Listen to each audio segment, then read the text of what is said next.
Hey up and welcome to the Strategy Sessions. My name is Andi Jarvis. I am the host of the show and probably the happiest man in marketing land at the minute. Why? Because I have Rory Sutherland back for episode number 2. 6 months ago, at the end of series 3, Rory came on and broke all records for the Strategy Sessions. It's now the most streamed and downloaded episode ever, the most watched on YouTube by a country mile, but that's actually quite a low bar. This show doesn't do a huge amount on YouTube, but you should watch some of the episodes. Why not? But yes, it did fantastic numbers and it was an amazing listen. Rory was just doing Rory things. The one thing we never actually got to talk about was, trains, of all things. Rory's got some great views on why we're terrible at doing trains in the UK. If you've ever been to the UK and tried to get the train, especially if you've come from somewhere like Germany, you probably just spend your whole time with your head in your hands thinking, how do these people get this so wrong? Rory's got views. So I said, do you fancy coming back to talk about trains? And he said, yes, absolutely love to. And we almost didn't talk about trains. We got sort of 3/4, maybe a little bit more through the episode and was like, I'm going to have to ask Rory the train question. So strap yourself in. This is another episode of Rory just being Rory, and enjoy, really. It's fantastic. Well, in my view, it's fantastic. I hope your view is the same. I would really love to know what you think of the episode. LinkedIn and Instagram are probably the best places to find me. Links to that are in the show notes. But thank you for subscribing. Thank you for downloading. It does make a huge difference. This is the last guest episode of 2023. It's been quite a ride. There's been some amazing things happening and some feedback's been wonderful. I do love to hear it. So leave us a 5-star review. Get in touch if you've got any thoughts or comments or suggestions. Subscribe wherever you are, all the usual podcast stuff. But it's now time for me to shut up. It's Tuesday, the 12th of December, 6 months after his first appearance. So, ladies and gentlemen, please welcome to the Strategy Sessions one more time, Rory Sutherland. Rory Sutherland, welcome back to the Strategy Sessions. It's a pleasure to be back. Thank you very much. It was a joy last time, so always happy to come back. And the joy was all mine, Rory, all mine. So let me start with a question, slightly different to what I asked last time. What one thing do you wish you'd have known 10 years ago? The weird thing is, I know it sounds ridiculous to say this, but I'm not sure that much has happened in the last 10 years. There are a lot of things I wish I'd known 20 years ago. So let's take that back to, I wish I'd discovered behavioural science early. I was quite early to discover it. Effectively, I would have really got immersed in the whole thing with the launch of Nudge, which I guess was about 2008, 2009, something like that. I wish I'd just known about it a few years earlier, but there we go. I mean, I sort of knew about it by dint of working in direct marketing, because if you work in direct marketing, whether you like it or not, you become, to some extent, a behavioral economist, because you realize that what drives human behavior is not the simple, very narrow idea of kind of incentive versus cost. That actually one of the things direct marketers learned very early is that almost sort of butterfly effect, small interventions that were seemingly irrelevant to the actual virtues of the product or service being promoted would nonetheless have an absolutely monumental effect on the extent to which you actually sold. And salesmen also knew this. I mean, obviously, people in sales also knew that, they effectively, and Robert Cialdini, I suppose, was in many ways, Richard Thaler gets the credit for being the kind of godfather of behavioral economics. The real godfather of behavioral economics in my book is Aesop, who was 600 years BC, but was effectively writing about things like the fox and the grapes, psychological quirks of human behavior, before Plato, I guess, when you think about it. If I'm right in my dates, it's kind of amazing. And also, there are lots of people who've always, salesmen. Adam Smith was a behavioral economist, by the way. I mean, if certainly if you read both the books, he was. They're as much a book about psychology and philosophy as they are about pure economics. And and equally, of course, anybody in sales has always understood the importance of all these sort of little. I was reading about one yesterday, which is a technique in sales which is known as the Columbo close. And Okay. the Columbo close comes from Columbo's little thing, which apparently became his great catchphrase, but it was purely added by accident. They were slightly short on a recording and they needed to add a bit more time. So they just got Peter Falk to say, oh, and just one more thing. Yep. Okay. And the Columbo close is that if you failed to sell, what you do is at the last minute, you come back with what you might call as your best offer, and you go, oh, and just one more thing. So at the end of what seems to be a failed sale, you come in, and in a sense, because it's towards the end of the meeting, there's less time for the person to argue against it. Right. I thought it was brilliant, but it's wonderful because that I don't know about you. I was rewatching episodes of Columbo, and you realise how utterly brilliant it is. Because of course, it's not a whodunit. It's what's known as a how catch 'em. Because every episode, I think every single episode of Columbo started with film footage of the crime being committed, which you'd think violates all the rules of kind of like making a detective story, right? But it would start with footage. And the whole question of Columbo was, how's Columbo going to catch this person? Yep. And it was and so I was just fascinated by reading about the Columbo close, but I also was fascinated because one of the things I think is actually really good practice for both creativity and strategy is detective fiction. And the reason is it's reasoning backwards. And so if you ask me what's the thing I wish I'd known 10 years ago as opposed to 20, and I think this has huge bearing in terms of strategy. It's that, and actually to understand this, you've also got to understand evolutionary biology, I think. One of the most interesting things you see is there's a whole group of people who think quite alike. I was on Chris Williamson's podcast just about a week ago. And there's a whole bunch of people, including comedians, by the way, whether it's Ricky Gervais or you have Jimmy Carr, okay? One of the things they all have in common is they're all quite interested in evolutionary biology, okay? You can tell from their content. Chris Rock, there's a wonderful blog post. Chris Rock is a brilliant evolutionary psychologist. I'm going to dig that out. And what those people have is, in a way, the insight that things are the way they are because they got that way. The idea that to some extent you are where you are and you can only play the hand you're dealt. So it's a slightly conservative, small c conservative movement, I'd argue, because whereas what you might call extreme forms of political dogma believe that your job is to effectively redesign society from the bottom up. These people who've actually had any immersion in evolutionary thinking would say, actually, you simply can't do that. Okay, you are where you are. It's that famous old joke about someone asking directions and someone going, well, if you want to go there, I wouldn't start from here. Well, here's where you are.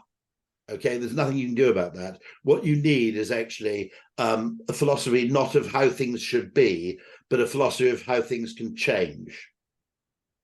Okay. And so what I increasingly realize, by the way, and this is why I recommend reading detective fiction or watching Columbo and all those things, is it's the process of reasoning backwards. It's effectively saying we'd like to get to this place from here. It's not about designing nirvana. It's about saying what could be a bit better. Now, what would have to be true, to borrow Roger L. Martin's phrase, what would have to be true in order for this to happen? What would have to change? Now, detective fiction is reasoning backwards in a slightly different way. I have a corpse, okay? This murder, assuming it's a murder, needs to be explained. Now what I have to do is use a mixture of data and imagination, and you can't do it without imagination, by the way. This is an important point. Okay, I don't think you can do what would have had to be true in order for this person to end up on the floor with a knife in their back? What were the pre-existing conditions, and what were the prior events that would need to be necessary in order for this thing to have occurred? And so the reason it's really important is the other point I'd make, by the way, is that one, in strategy as well as in creative, you need creativity. Okay, you need to make a hypothesis. You need to have a kind of a leap of the imagination. The second thing I think is that post-rationalisation is okay. Okay, I don't Which think is good because we all do it. we all do it. And actually, I would argue that, and by the way, accidents are okay. Anecdotes are okay. Okay, if you look at detective work, actually, they don't simply say, and I think science is making this mistake, okay? If you said as a detective, the only information I can act upon is that which would be admissible in a court of law, right? There's a problem, because anecdotes aren't, weird occurrences, little bits of snippets of information are not admissible in a court of law. They're certainly not enough to secure a conviction, but they tell you what to investigate next. They tell you where to direct your attention. They tell you what to explore, okay? And what you generally find when you look at true life crime, which is an obsession of mine, generally, I won't get onto Lucy Letby, where I'm not 100% convinced of the statistical evidence that led to her conviction. I'm not saying she's innocent. I'm just saying I'm not wholly convinced by that. Okay. Sounds like there is a separate true crime podcast. There is a separate podcast I should be on. Yeah. But what I'm saying is, okay, let's take and so actually, I mean, the whole Audi end line, Vorsprung durch technique, ended up happening because John Hegarty was taking a bit of a wander on the factory tour, okay, round Audi, and he noticed a sign which said it. I don't know whether they post-rationalized "let's make Audi German" from that, or which way round it happened. But nonetheless, a large part of what you're doing is effectively trying to get lucky, okay, and you don't turn your back on luck just because the luck isn't conclusive. So the case I'll always give is Levi Belfield. The Surrey police had these various murders. Subsequently, he murdered Millie Dowler, by the way, but that was a much later thing. You can go and watch it in a thing called Manhunter. My brother-in-law was the scriptwriter for that. Fascinating case. But they got some tip from someone who'd been Belfield's previous girlfriend. And she just said, he was my boyfriend. He was a bit of a weirdo. And I once found a copy of a magazine where he basically hacked out the faces of all the blonde women with a biro. Okay. And the victims in this case happened to be blonde.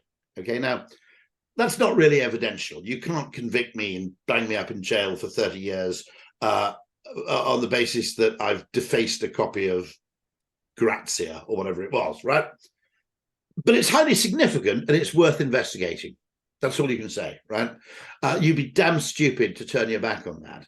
And so this kind of scientific approach where you only act on information that's robust, and you can only publish if your information is robust, seems the equivalent of saying to the police, anything which isn't admissible in a court of law, you must ignore. Now, I'll tell you another story about that. And I worry about this because I worry that we're becoming kind of data purists, and that actually we're becoming insight. This is the thing that really frightens me about the ad industry, okay, which is the automation of media has been a disaster for creative agencies, because media agencies now have a way of making money in the absence of creative. But creative agencies, their own fault in part, by the way, but creative agencies haven't yet worked out how to make money from creative or creativity in the absence of media. Okay, so you've got an asymmetry. The media agencies can go, okay, we'll automate this, we'll do some performance marketing, we'll do and off you go. And then the media agencies make more money. And the creative agencies aren't really being consulted on most of the actual creative work that's getting generated. Now, boo-hoo, bad news for the creative agencies. It is our fault. When we stopped being paid on commission and started being paid by the hour, we had an opportunity actually to sell creativity in lots of different ways other than just filling in the blank spaces on a media schedule, and we failed to do it. But, okay, if you would just boo-hoo for creative agencies, I'd say, well, that's our fault and it's our job to dig ourselves out of that hole. It's actually really, really bad news for advertisers as well. Let me explain why. In the act of deciding what to put in an ad, whether it's a TV ad, a press ad, a piece of direct mail, doesn't matter, okay? In the time-consuming, laborious act of actually producing those things manually, right? You followed a process of inquiry. Who are we talking to? What do we say? What's the most compelling way to say it? What do we focus on? what do we neglect, where do we stand relative to our competitors, which was very, very generative of insights. And insights are kind of the rocket fuel of marketing, ultimately. More, and so I always remember this because Jeremy Bullmore more or less said something very similar, where he said that actually the most valuable part of advertising may not actually be running the ad. It may be that the questions you ask and the process you go through in producing that advertisement. And we aren't having the same, how do we sell this thing, conversations, which will go on for 2 or 3 weeks, where you discussed what was Kit Kat about, what, etc. Okay. And the absence of those conversations and the absence of the discipline of that process has led, I think, to a complete dearth of insight. Now, you probably know my thing, the doorman fallacy, okay, which is, consultants come in, they look at a hotel, they define the role of the doorman as opening the door, which is a tiny fraction of the role of a hotel doorman. Doesn't matter. For the purposes of automation, you define the doorman as the door opener. You look at the doorman's salary, you realize that it's more than the cost of an automatic door opening mechanism, so you replace the doorman with an automatic door. You lay claim to the savings, you say, didn't we do a good job? And you walk away. And then 3 years later, you discover the role of the doorman is everything from security to recognition to the status of the hotel to hailing taxis to helping people with luggage and everything else. And you discover that actually getting rid of the doorman saved you £20,000 in relation to opening the door, but it cost you £100,000 or £1 million in relation to the actual rate that your hotel could charge and the premium it could enjoy. And I think we've done this with advertising. We've said, okay, what is an ad? It's 2 things. It's media and it's creative. Therefore, we'll automate the media and we'll kind of automate the creative. This will happen with AI even more, okay? And what you forget is that the real value of the thing was probably the exercise of doing it, and of having human beings doing it, every bit as much as it was the fact that you produced some words and pictures that went out. I'm not saying for a second that advertising isn't valuable. What I would say, okay, is that there are probably B2B companies in particular, or companies with a very low ability to spend on media, which should nonetheless go through the process of producing an advertising campaign, not for the fact that it runs, but just for the value of actually going through those various steps and providing a period where there's scope for real insight, real imagination, really, really interesting questions to be asked. And I think we're losing that. And as a result, advertising is basically, most online advertising, there are very, very few exceptions, is completely transactional, soulless, and without any kind of human insight driving it. It's just save money on this if you do it now, right? And the other thing with digital advertising is that the way that it can be tested. So I think in the traditional advertising way, you would test an ad pre-screening it, whereas in the digital world, it's like, well, we know broadly what we're trying to flog, so we'll just push 10 bits of creative out, see which one works best, and then we have a winner takes all, and we'll just invest in that one, which is not creativity in the traditional sense, is it? Well, yes, it is. I mean, no. What's disappointing about it is it's only testing the most. It's not creative in the sense that even at the transactional level, I would have expected to see by now, if there were humans involved. Let's just take performance marketing, okay? Basically, most emails I get from online retailers are, we're having a sale, okay? Well, the sale is 150 years old, okay, right?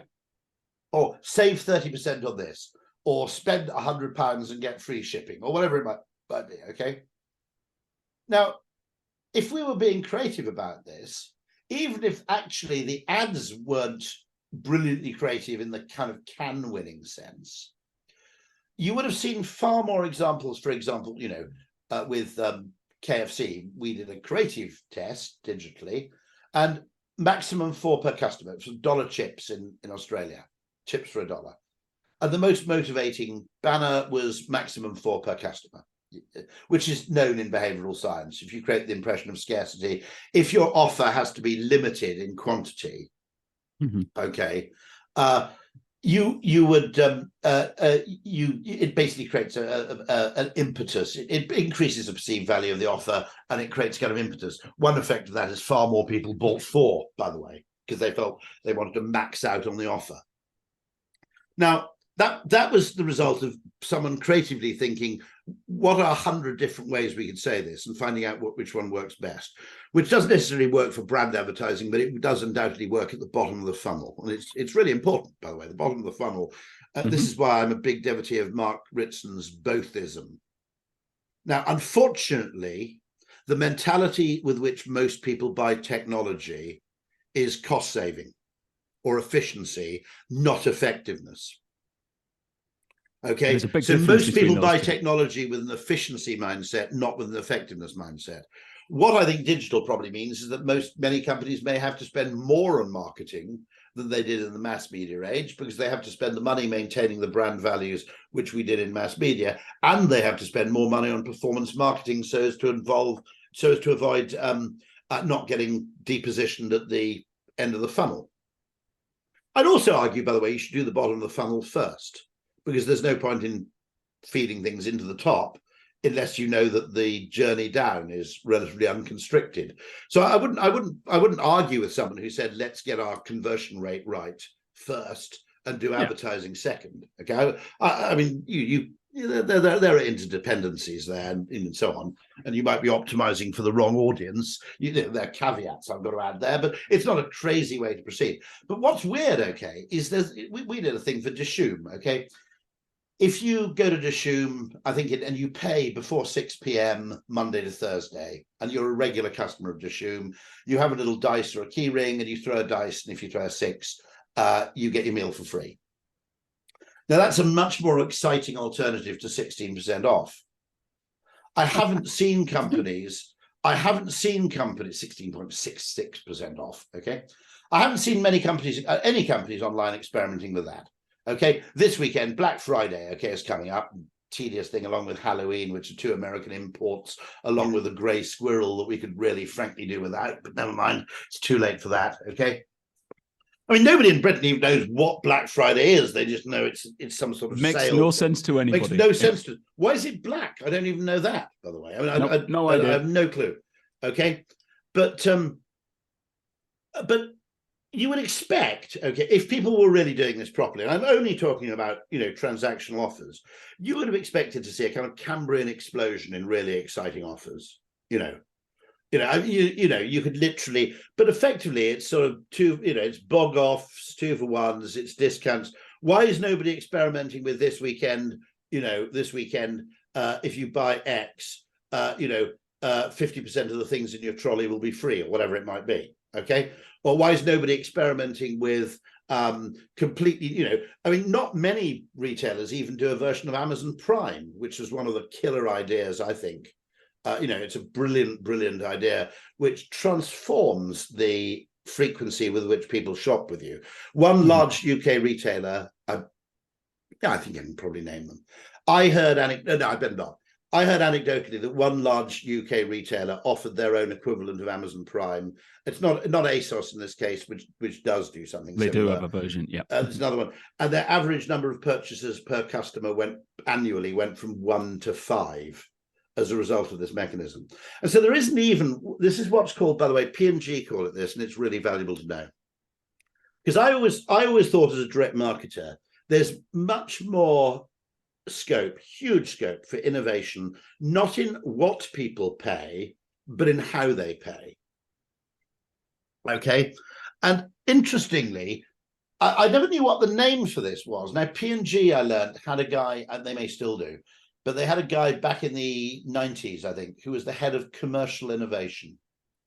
And commercial innovation was defined as every kind of R&D which doesn't actually affect the product itself, but how you interact with it or how you engage in exchange with it. So a very small P&G example, which would probably count, would be selling shampoo in small bottles at airports, okay? Yeah. Or selling shampoo in vending machines would come under commercial innovation, okay? Now, what's tragic about that is because there isn't a name for it, most companies don't do it at all. And it kind of falls between the cracks of kind of pricing and finance and marketing. But a really, really good commercial innovation like Amazon Prime can be absolutely decisive to a business. And I'd expect to see a lot of innovation in terms of how do you make an offer really exciting? What else? What could you do? Even just buy something this weekend and win this or whatever. But there's I've come up with about 3 or 4 that idea of actually 1 in 6 people wins their shopping for free. Okay, that would really drive excitement. Okay. And I would have expected to see more of these experiments. Now, I suppose one theory is people have experimented with them and they didn't work. I don't believe that's the case. I think it's just a total lack of the imagination. And people are just sort of following best practice. And so everybody else's Black Friday sale is, everybody's Black Friday sale is like everybody else's Black Friday sale. We tend to follow the herd, don't we? Which, as marketers, and often you recruit people from within the industry to hop from one place to another. So they just bring the same idea. Well, it's really interesting because in anything relating to human perception, best practice or benchmarking may be a bad idea. Not always, but maybe a really bad idea. Because what you do is you basically become invisible and uninteresting because the human brain pays attention to what's unexpected. And we were talking about this in relation to an interesting concept, which is kind of what I call premium economy, where it's discretionary premiumization. So I'm a very big fan of the Moxie hotel chain, which is I saw this on LinkedIn, which I was wondering, you're an influencer by the looks of that post? No. You'll be all over TikTok shortly. It's slightly embarrassing because we have there's a similar one which is offered by Aloft, I think, which is part of Intercontinental Hotel Group. There was Citizen M. Okay, I happened to encounter the Moxie first because the Moxie dates back to 2012 as a chain, but there are 60 of them now in Europe. And weirdly, because I was having an eye operation in Lausanne and needed a place to stay, which wasn't absolutely egregiously expensive, which isn't always possible in Switzerland, I stumbled on the Moxie Lausanne and just really loved it. I thought this is actually, I didn't expect to like it as much as I did. And having then on Twitter done a little bit of kind of advocacy, it was interesting because a couple of my other friends said, okay, well, your recommendation is at least good enough for me to try it. And they had a similar epiphany. And the point about it is that you strip out all the extraneous shit that people don't really care about, or which are often done for sort of status signaling purposes. You would actually get rid of the doorman because it's not that kind of hotel, right? Yeah. Okay. You don't even have a check-in desk. You don't have a concierge. You check in at the bar, which is a bar and coffee shop in the middle of the ground floor. The ground floor, there's also an ironing room, by the way. I noticed they don't do laundry, but you have a kind of ironing room and laundry room if you wanted. And it was intended as a kind of youth brand. It's actually a bit more expensive than that because they tend to be in quite good locations. But the interesting thing is the Wi-Fi is great. The bed's perfectly comfortable. There's a really good TV. Your room's pretty small. It doesn't even have a wardrobe. It just has a kind of a sort of trellis work thing on the wall where you hang your jacket or your stuff. Yeah. Okay, fine. I'm probably not staying there for a week anyway. But the ground floor is basically a bar and coffee shop, a bit like a kind of cooler, funkier version of a WeWork, which means that when you're not in your room, which is after all quite small, watching TV, you can basically chill out there with a laptop, get on with work. You could spend the entire day there. To be honest, you could probably stay the entire day there, even if you weren't staying at the hotel, right? But you can spend the entire day there basically getting on with stuff without feeling like a weirdo. Yeah. And it's open 24 hours. The bar, and there's a sort of snack bar, little shop. If you want toothpaste, you buy the toothpaste. And it's just incredibly well thought out. And it's just really, effectively, what's interesting about it is that it's what I call, someone else in the comments to that LinkedIn article made the point that there's an airline they used. It's a low-cost airline somewhere in Europe where, it was basically a cheap airline, but they had a sandwich on board, and they said it was just an incredibly good sandwich. You can imagine what it is, like tiger bread or, a brioche bun or something. But they said it was a sandwich, the kind of thing you'd pay £6 for in a fancy cafe, okay? And they said, so if you do everything basically, but you do one thing so astonishingly well that it basically dominates human attention, you have this wonderful middle ground between effectively what you might call between first class and economy. Premium economy is effectively what I was looking for. And what's interesting about it, there's another hotel which is in Los Angeles, which does something similar, which is called the Magic Castle, I think. And their famous thing is next to the swimming pool, they have a thing called a popsicle hotline. And you pick up this sort of red telephone, and then someone comes out and gives you free ice cream for your kids. And the rest of the hotel is actually fairly, it's perfectly nice. By the way, often people go, the rest of it's terrible. No, the rest of it's good. The rest of it's good enough so you don't notice there's anything bad. But then you have one kind of outlier thing that you do disproportionately well. Now, what's interesting about the Magic Kingdom or Magic Castle, I can't remember what it's called in LA, is that it comes like number 8 on TripAdvisor among the best hotels in Los Angeles, despite the fact that actually, the building, the location, etc., are nothing amazing, right? I did notice one other thing, that when you get your laundry back, they wrap it in brown paper and then put some, what's it called? What's that stuff?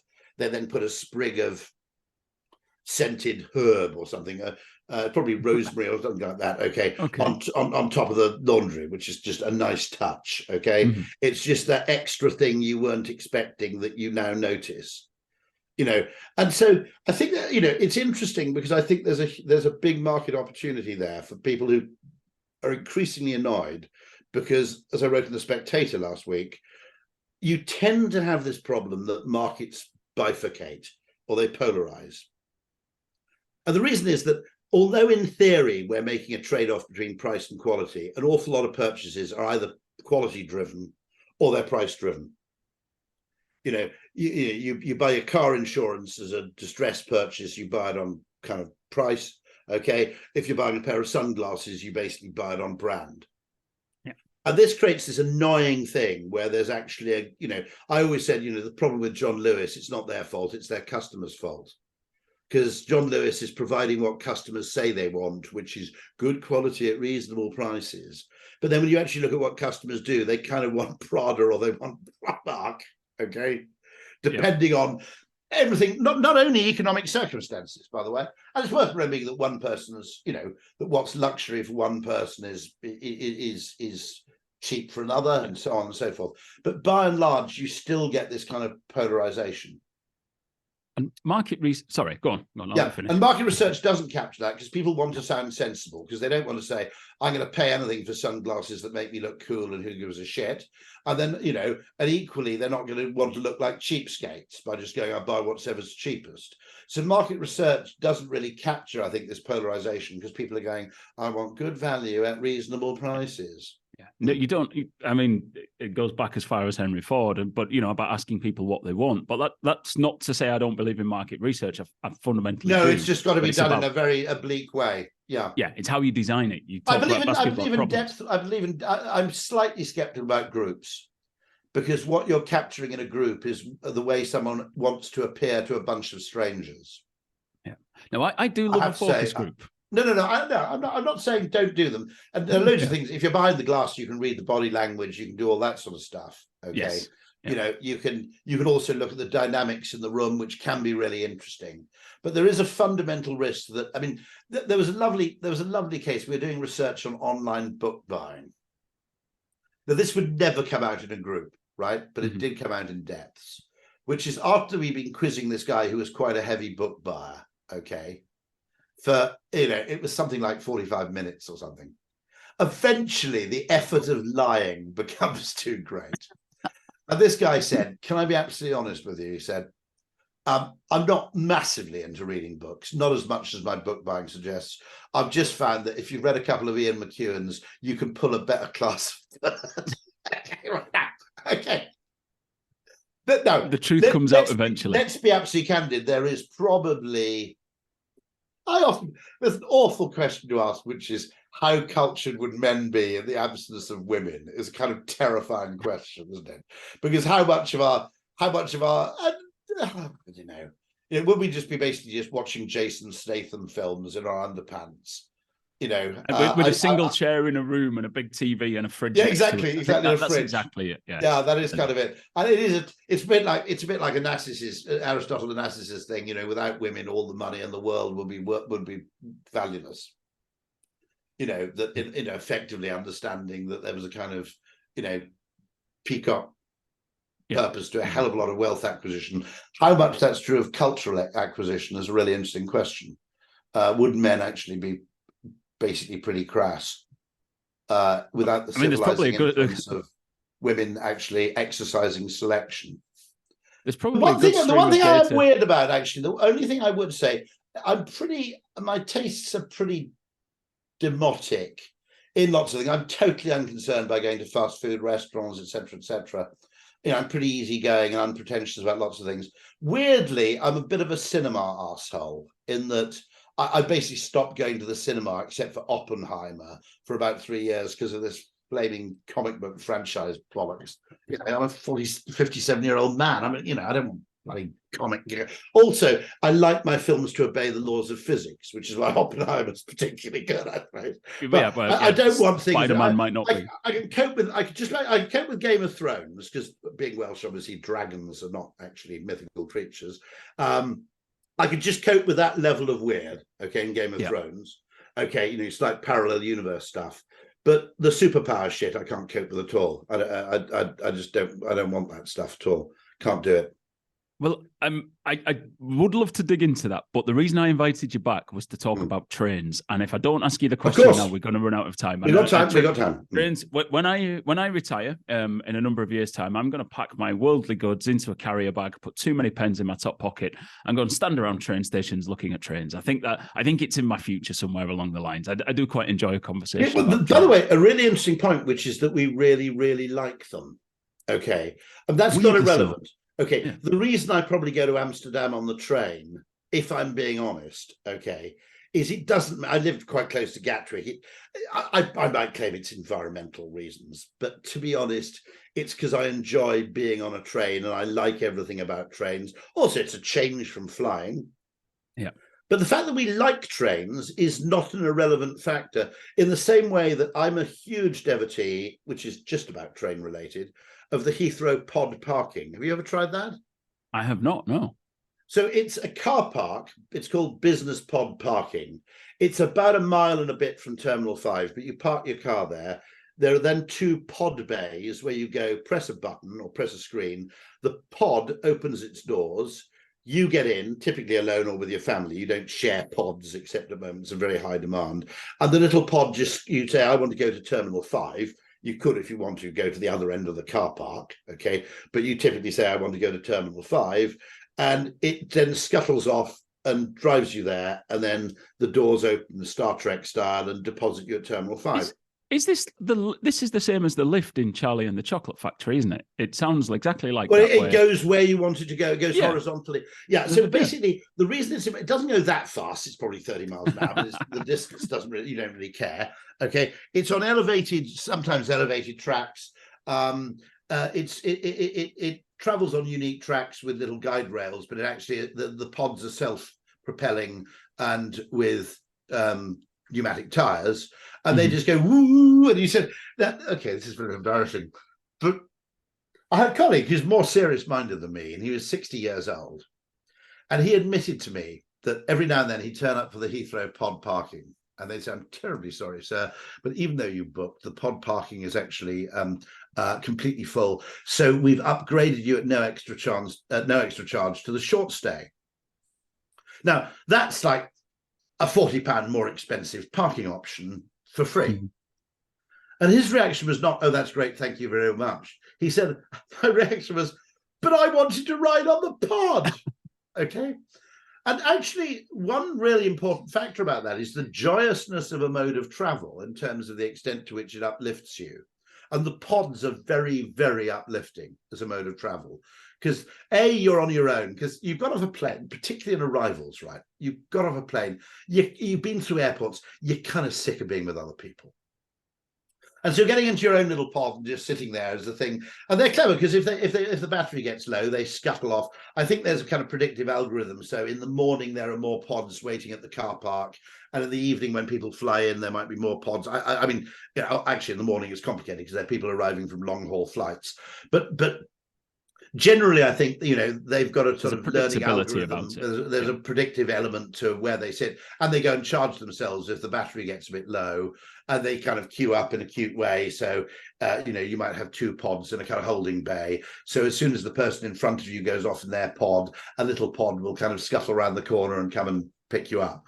But if you're at Terminal 5 and you're in arrivals, follow the signs to pod parking, okay? It's free. I mean, it's completely unpoliced for them, except by CCTV. But try it, because the point about it is that it's just really nice. And I don't think this is why I'm obsessed with trains, which is it's the collision point between an incredibly reductionist quantification culture about punctuality, time, journey time, speed, capacity, okay? Mm-hmm. An almost sort of aspergic obsession with what is quantifiable on the side of people who actually design and conceive and fund transport, and a completely different mindset on the part of people who use it, which is, I wouldn't mind if, look, I mean, the point I made is that the High Speed 2 asked the wrong question. They started off with, how do we transport this many people in this time from London to Manchester? No, so wrong question. The question asked is, how do we produce a railway so enjoyable that people feel stupid driving? That's the question you should have asked. So I've been watching the whole HS2 debacle roll out on the telly over the last number of months. And very briefly, if you're not in the UK, HS2 is a high speed 2. We were due to build a high speed rail link, the sort of thing that you've probably got in your country anyway, from London to Manchester, Liverpool, and the other way through Bradford, Leeds, and possibly even at some point up to Newcastle. Wonderful. The cost has overrun so much that they've now cancelled almost everything of it to the point where it's pointless. This has been playing out in the news over the last number of months. And every time I see it on the news, I scream at the TV, why is no one talking to Rory Sutherland? Well, there was someone did actually relay what I said to, I think it might have been the Shadow Transport Minister, who I'm delighted to say has also read my and Pete Dyson's book. It's more Pete Dyson's book than mine, but it's called Transport for Humans. But the reason I got fascinated with trains is it's the San Andreas fault between marketing thinking and what you might call reductionist engineering thinking. Mm-hmm. And by the way, I mean, I think the Heathrow pod, because psychologically, if you look at the prices for pod parking, it's like 70-80% as high as the cost of short stay. If you look at the longer stay parking, which has a bus transfer every 10 minutes, that's like 30% of the price of short stay, right? Well, people are voting with their wallets as well as their feet here. Now, what that says is that anywhere you want a parkway station, you don't actually need, literally, you don't need the car park to be next to the station. Okay, park and ride will be completely transformed, I think, if you had a pod system rather than the bus system. And there's something weird about it, particularly with luggage. We really don't like buses very much. Okay, I mean, there's a weird thing that if you replace a bus service with a tram service, you get something like, 80% higher ridership, even if the frequency and speed isn't much changed. What it is could be social status, could be all kinds of things. Mm-hmm. But nevertheless, we have this really interesting question, which is that no one is factoring in to any of these equations what you might call basic desirability. Now, the desirability of a train may be only tangentially or very poorly correlated, okay, with speed. What it might be very highly correlated with is like, well, I'll give you an example. There's a weird train out of Cannon Street, which I use as the last train home from London. And it goes from Cannon Street to Otford. The reason I use Otford Station is basically because there are no ticket barriers. That's not because I'm cheating. It's just I hate the ticket barrier thing, and that you end up missing a train because you're queuing for a ticket. The car park's really nice, and there's a good coffee shop. Okay, those are the three factors that basically decide me to use on using Otford. On the way back, why I like that late Cannon Street train is because the train's in the station for about 30 minutes before it departs. So, when the pubs close, as it were, I mean, or whenever I'm coming back from something, you head there and basically just go and get on the train. Now, for 20 minutes, it's not going anywhere. I don't care. I'm sitting there in complete comfort. I'm doing my Wi-Fi. Nice and warm. Yeah. Nice and warm. Okay. Now, by contrast, what trains tend to do is imitate, the Eurostar does this, it imitates the most irritating facet of air travel, which is that you're corralled in a holding bay until the very last minute. Now, okay, I get that because aircraft have to maximize efficient turnaround. But if you literally had an airline which said, actually, the plane opens up for boarding, you just built in a bit of inefficiency. The plane opens up for boarding 20 minutes early and you can just go and sit down and get your shit together. Yeah. Okay. And everybody boards kind of by stroke. This was the case with that wonderful British Airways service from London City to New York, where they had a kind of micro lounge. It doesn't exist anymore, I think, this service. It was business class only. But then they kind of said, well, the plane's leaving in half an hour, but you're free to board now if you want. And so people just basically drifted towards the plane. Boarding was completely stress-free. I mean, there are a load of other reasons for that. Obviously, there were fewer people. It's a smaller plane. But the actual pinch points aren't the bottlenecks, and pinch points are often psychological bottlenecks. They're not really kind of transportation bottlenecks at all. And this is why I refer to trains being fascinating as literally that San Andreas fault line between engineering thinking and marketing thinking. Yeah.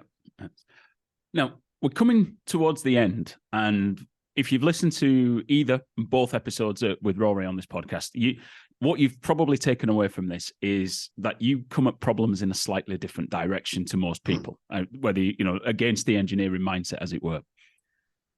You have a course called the Mad Masters.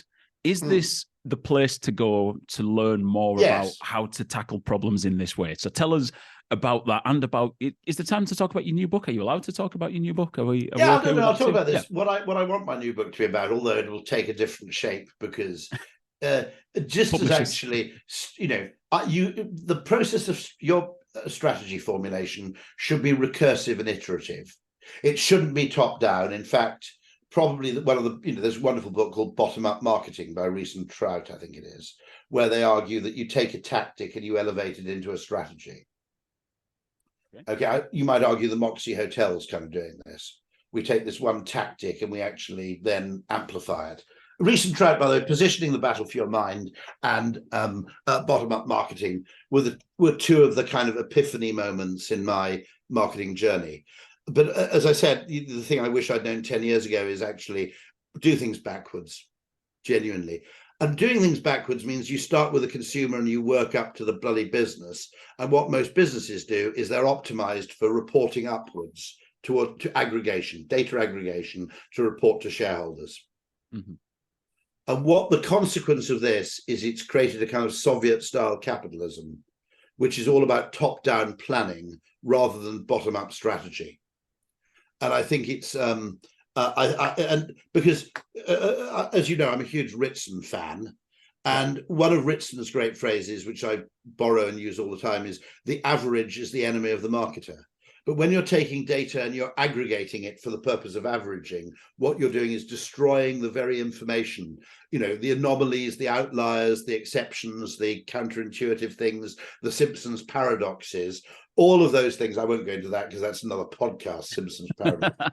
The direction of causation, all those things. Okay, when you aggregate up, you create a kind of moron's eye view of the world. So this is why I think that strategy should be a kind of post-rationalization, because it should have a what if we did this? This thing seems to be surprisingly successful. What if we did a hell of a lot more of it and made it a talking point? Okay, that's a much more interesting, illuminating, and I would argue profitable conversation. What if we actually make the talking point this, not that?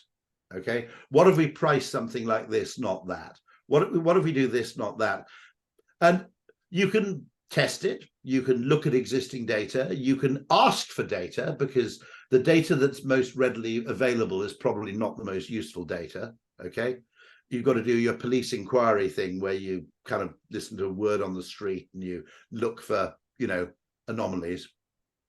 But this process should fundamentally be done from the consumer perception back, not from business planning and capacity planning forwards.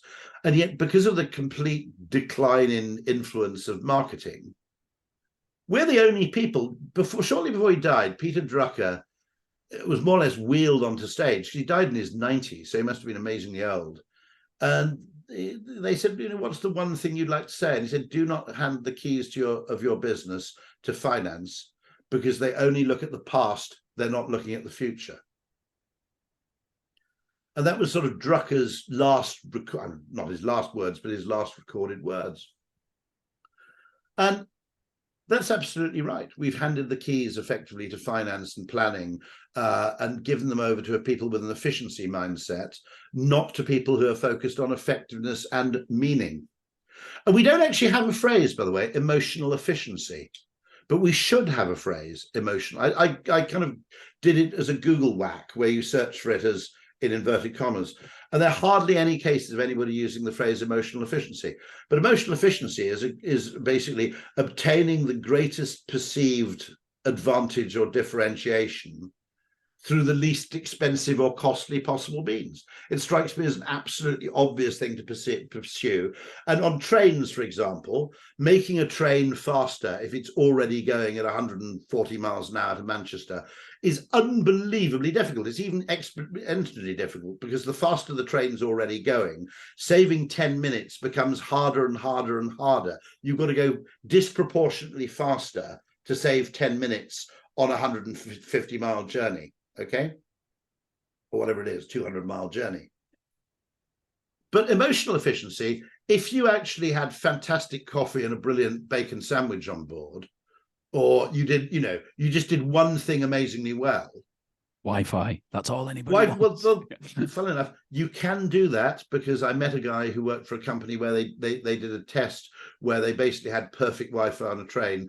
The reason is that the companies who provide the train Wi-Fi are too mean to pay the operators for a large-scale connection, a proper connection. It isn't actually the coverage, it's that the bandwidth frequently gets strangled because they're not prepared to pay the premium for it. But if we were going to pay 80 billion, is it, to knock 30 minutes off? Don't even get me started. Okay, you Why can not just put you can make a 2-hour journey useful, productive, or entertaining, or you can make a non-entertaining journey 40 minutes shorter. But still not entertaining, yeah. But what shit is still, shit is shit, whether it lasts 2 hours or whether it lasts an hour and 20 minutes, Well, wasn't that a riff off David Abbott with the shit that arrives at the shit speed that of arrives light at the speed of light is shit. still shit. Yeah, I love that phrase. Right. Yeah. Well, listen, hopefully we've got to the end and hopefully no one's thinking this has been shit that's it lasted longer than the speed of light. But Rory, thank you very much for your time. There's a link to the Mad Masters and all the information about that. Sign up for the email. The email's fantastic and well worth it. And then sign up for the course after that. And Rory Sutherland, thank you again for your time today. It's been an absolute joy. Anytime.